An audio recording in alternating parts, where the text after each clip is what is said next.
안녕하세요. 최 과장입니다. 오늘은 냉난방부하에 대해서 알아보도록 하겠습니다. 이 냉난방부하에 대한 계산 문제는 3회 정도에 한 번씩은 반드시 출제될 정도로 상당히 출제 빈도가 높은 유형인데, 이번에 2020년 1, 2회 때에는 출제되지 않았기 때문에 3회에는 아마 반드시 출제될 것으로 예상되는 문제이기도 합니다. 냉방부와 난방부하에 대해서 나누어서 이번에는 서로 비교를 하면서 어떤 점이 다른지 혹은 어떤 점이 같은지를 보면서 설명해 나갈 예정인데, 기본적인 설명에 들어가기 앞서서 공통되는 내용에 대해서 설명을 드리고 시작을 하도록 하겠습니다. 기본적인 컨셉은 냉방부하든 난방부하든 둘 모두 실내외의 온도차를 유지하기 위해서, 그러니까 겨울이 됐든 여름이 됐든 실내의 온도 조건을 실외의 온도 조건과는 다르게, 그리고 그 온도를 일정하게 유지하기 위해서, 그러니까 에너지적인 평형을 이루기 위해서 이런 값들을 계산하는 것입니다. 좌측에는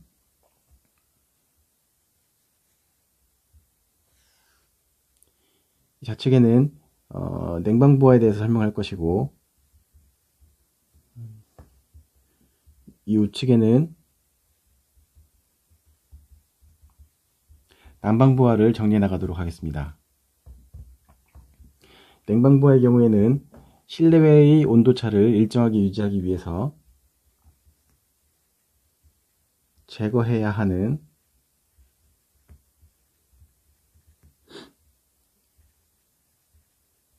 제거해줘야 되는 열량이 되겠습니다. 난방부하의 경우는 실내외의 온도차를 유지하기 위해서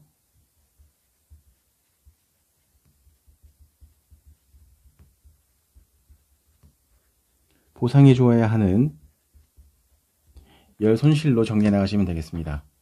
즉, 냉방부하는 발생하는 열원을 제거하는 것이고, 제거를 함으로써 실내외의 온도적 평형을 이루는 것이고, 난방부하는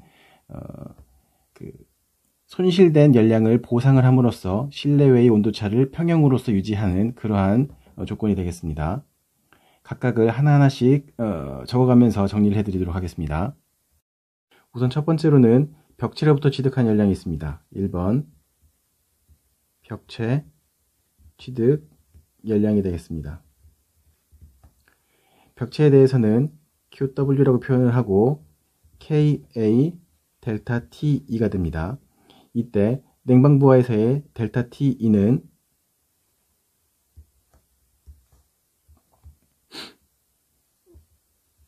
상당 외기 온도차가 되겠습니다. 이 값은 태양의 일사량을 고려한 값이 되겠습니다. 난방부하에서 이게 대응하는 개념은 역시 QW 벽체에 대한 손실 열량을 계산해낼 수가 있는데, 그때 값은 KA 델타 T 곱하기 K가 되겠습니다. 이때의 T는 일반 실내외 온도차가 되겠습니다. 그런데 이 K는 그 벽이 놓여있는 방향에 따른 방위 개수가 되겠습니다. 이 방위 개수는 그늘짐을 고려하고 있습니다. 손실이기 때문에 그늘에 의해서 열이 더 빨리 손실되는 그런 것을 고려하는 것이 방위 개수 K가 되겠고, 냉방부하의 경우에는 제거를 한 열량이기 때문에 태양에 비추는 일사량을 고려한 상당외기 온도차를 고려하는 것입니다.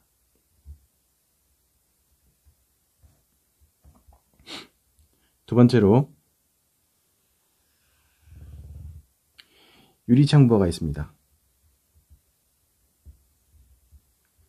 유리창부하에는 복사열과 관류열이 있습니다. 복사부터 보겠습니다. 복사열은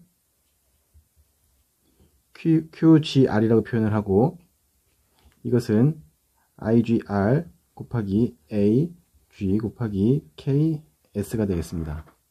이때 A는 유리창의 면적을 의미하고, I는 유리창의 일사취득량이 되겠습니다.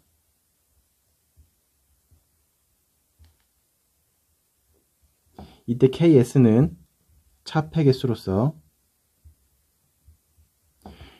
어떠한 유리창이 태양열을 얼만큼이나 차단을 하는가를 척도로 나타내는 값이 되겠습니다. 1보다 작은 값이 되겠습니다.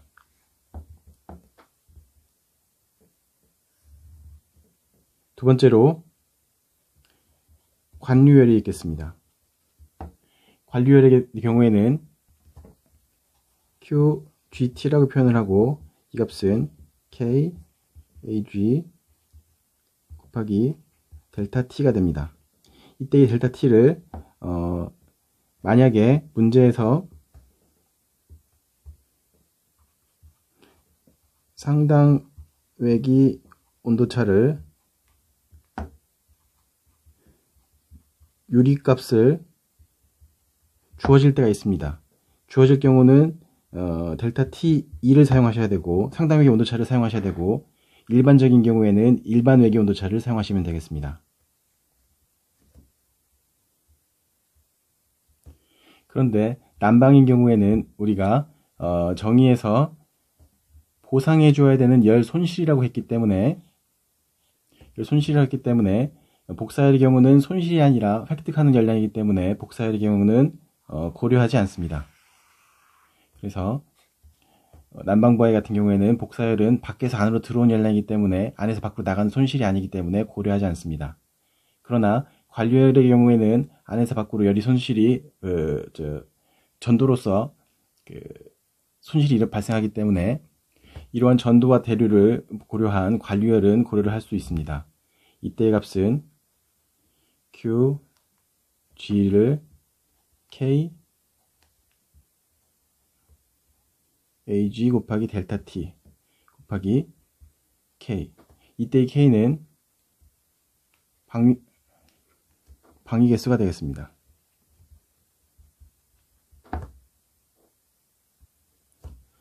이때 냉방부에서 고려하는 유리창의 관류열은 밖에서 안으로 열이 들어오는 상황이고 난방부하에서 고려하는 유리창의 관류열의 경우는 룸 안에서 룸 밖으로 열이 빠져나가는 상황을 고려한 것을 이해하시면 되겠습니다. 다음으로 극간풍부하를 알아보도록 하겠습니다.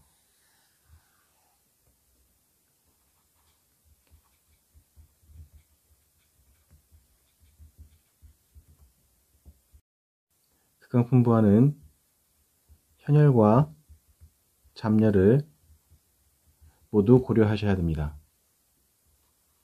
현열은 GCP 델타 T로서 계산을 할 수가 있습니다.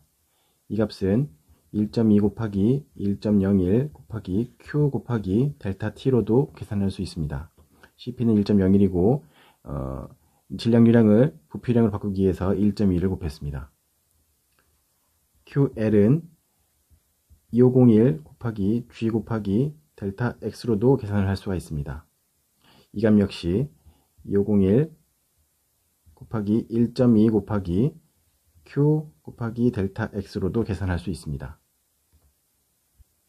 이 값은 난방부에서도 역시 QS는 GCP 델타 T, QL은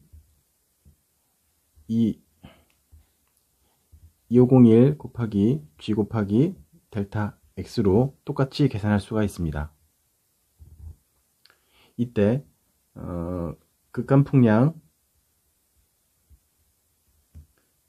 Q를 계산하는 방법은 크게 세 가지가 있는데 1번 환기 횟수로 계산하는 방법이 있겠습니다. Q는 환기 횟수 곱하기 부피로 계산할 수가 있습니다. 두 번째로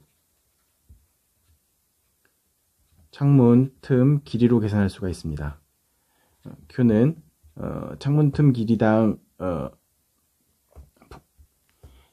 창문 틈 길이 곱하기 창문 틈 길이당 풍량으로서 계산할 수가 있겠습니다. 3번 창문 면적으로도 계산할 수 있습니다. Q는 창문 면적 곱하기 창문 면적당 풍량으로서 계산해낼 수가 있습니다. 네 번째로 인원수에 비례한다고 하여서 계산해내는 방법도 있겠습니다. 이 방법은 난방부화나 냉방부화 둘 다 사용할 수 있는 방식이 되겠습니다.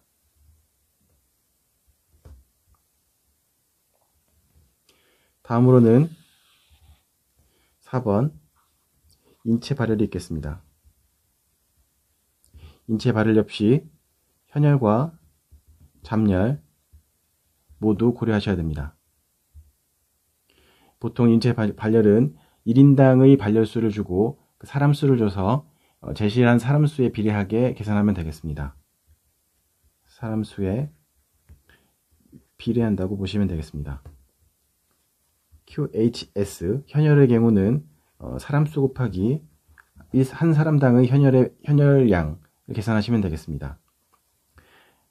잠열의 경우는 사람 수 곱하기 한 사람당의 잠열량으로 계산하면 되겠습니다.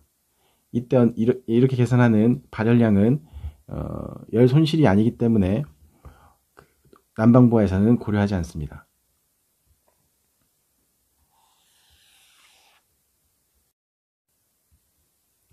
다음으로는 실내 기구에 의한 발열이 되겠습니다.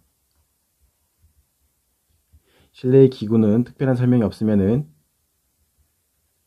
현열만을 고려하면 되겠습니다. 주로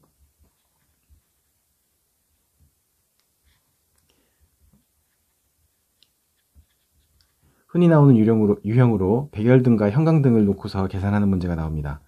배경등을 줄 때는 주로 와트 값을 주게 되고 점등률을 주게 되고 그리고 개수를 주게 됩니다. 이때 계산하는 방법은 예를 들어서 형광등이 100W짜리가 점등률은 0.5로 30개가 있다고 가정을 했을 때 계산을 해 보도록 하겠습니다. 이 경우 Q2의 값은 100 곱하기 0.5를 해주시고 거기에 수량인 30개를 곱하면 바로 와트로서 계산해낼 수가 있겠습니다. 공학용 단위계로 계산했을 때는 이 값을 킬로칼로리 퍼 아워로 계산하기 위해서 곱하기 3600을 하고 이 값을 4.186으로 나눠서 거기에 킬로칼로리 바꾸기 위해서 1000분의 1을 한 0.86을 곱해서 계산했었는데 이제는 SI 단위계로 문제가 출제되기 때문에 더 이상 이런 행위를 하지 않으셔도 되겠습니다. 그냥 문제에서 주어진 와트 수를 그대로 점등률과 개수로서 곱하면은 바로 문제에서 요구하는 와트 단위의 답이 나오게 됩니다. 두 번째로 형광등이 있습니다.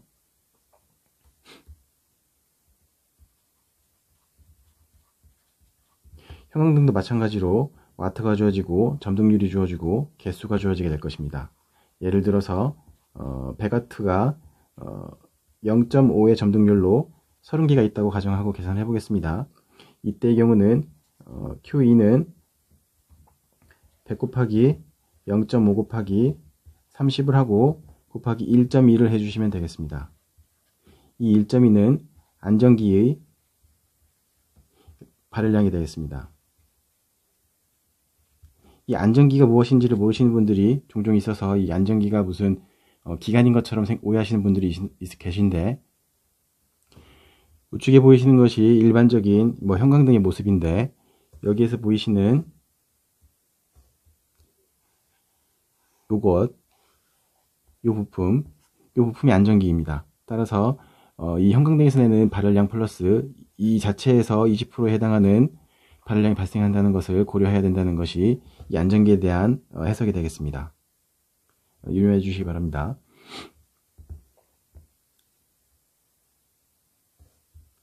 다음으로는 장비 발열량이 있겠습니다. 장비 발열량은 마찬가지로 역시 와트, 여러가지 팩터 값들과 개수로 표현을 해주는데, 이때 장비에 따라 다르겠지만 일반적으로 장비의 경우는 좀 용량이 큰 경우를 다루기 때문에 킬로와트 단위로 주게 되고, 이 팩터의 경우에는 가동률 혹은 상태 개수 혹은 부하율 등의 여러가지 팩터를 주게 되는데 그 팩터를 적절하게 계산하시면 되겠습니다. 마찬가지로 Q2는 준 킬로와트 값과 팩터 값들을 곱하고 장비의 대수를 곱함으로써 바로 계산해낼 수가 있겠습니다. 단위는 킬로와트가 되겠습니다.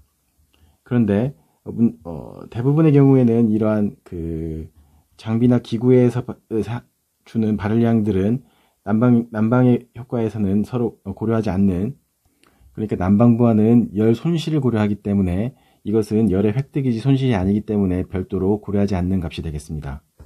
그래서 난방부하에서는 고려하지 않습니다.